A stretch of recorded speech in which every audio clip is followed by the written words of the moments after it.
Okay, let's say whistle is good. The second time. Okay, what? Whistle? No. My whistle. The cake only at the end. We don't bring the cake. Working, okay? Oh look, you do it? Come on. Yeah, yeah. Bravo, terrific. Okay, next step, the candle. You do it? Nada. Right? Oh, nothing. Nothing. Okay, not working. We try it again. He's not happy because he doesn't know what to do. Can you do the whistle? Yes, can you do that? No. Happens a lot. What Okay. if he's afraid of the candle? Let's say if he's afraid I'm not going to bring the candle, we're going to bring something else. Okay? Blow on cotton balls or something else. No. If he's afraid, no, you're not going to use it. But most of the kids do not afraid and they like it. Really like it. Most of them. That's why we use it. So let's say, but this is just an example because I can take leaves or something else. What's going to be the first step? We use change hands. Stable. Okay. I bring the candle and I ask him to blow. Bravo. Pygmalion effect. Right? Say no. That's my job. Okay, we do it again. Fine. Beautiful.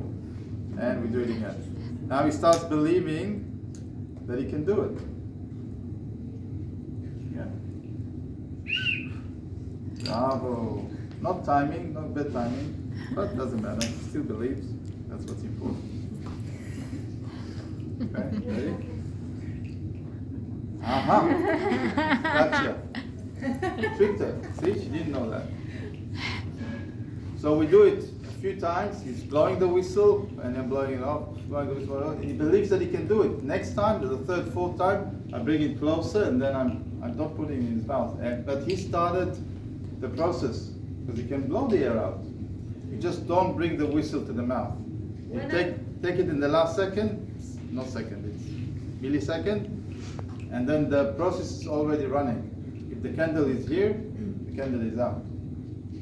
When I try to take the whistle out, he freaks out of the candle. You don't. In the whistle, through the whistle, he blows the candle. When I take the whistle, You don't put it in the mouth. But the thing is, one thing is don't put it in the mouth.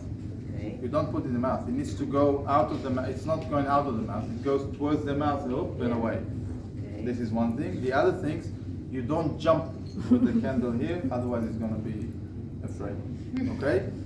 And it happens a lot. Okay? So that's why I know what you did, even without seeing it, because it happens a lot. We need to hold it. The hand with the candle needs to be the outside. The hand from the outside. Okay? Don't do that. Okay. That's another thing, because then you don't control it. So the hand with the whistle is the one close to the child, the hand with the candle is away, because then you can put it here, and you can't reach it.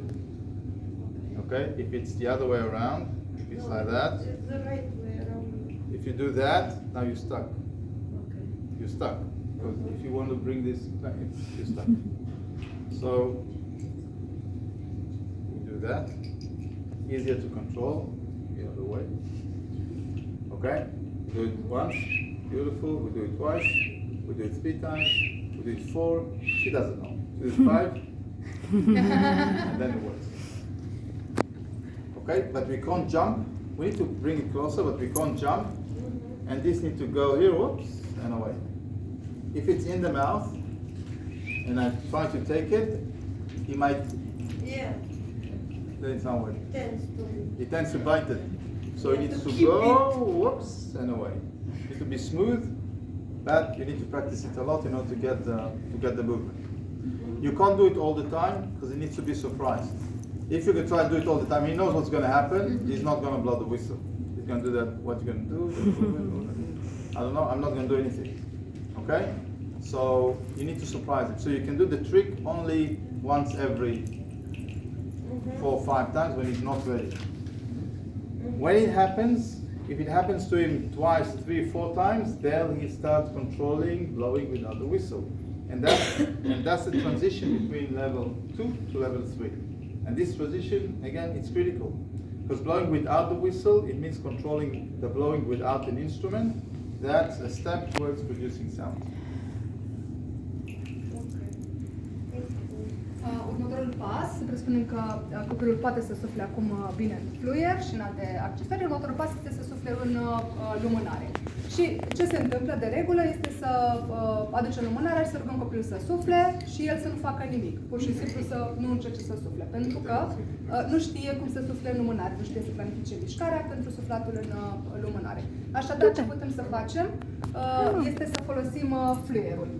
Și încercăm punem să sufle în fluier, în timp ce noi stingem lumânarea, efectul Pygmalion, îl păcălim că poate să facă asta și face să creadă că poate să facă asta, de 3 ori, iar a 4-a oară, când aducem lumânarea, nu punem fluierul în gură, îl îndepărtăm.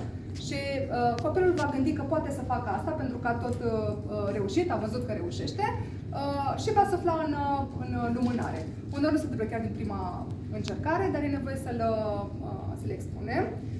Două lucruri care sunt importante: nu introducem fluierul în gură, pentru că în momentul în care o să încercăm să-l scoatem, cel mai probabil va ține cu buzele sau va mușca, deci nu introducem în gură. Și iarăși, al doilea lucru, contează foarte mult poziția, să nu avem mâinile în X. Cu mâna mai apropiată de copil vom ține fluierul și cu cealaltă aducem lumânarea. Pentru că cu mâna putem să o și îndepărtăm, putem să o și apropiem. Și nu rămânem blocați în mișcare. Mulțumim!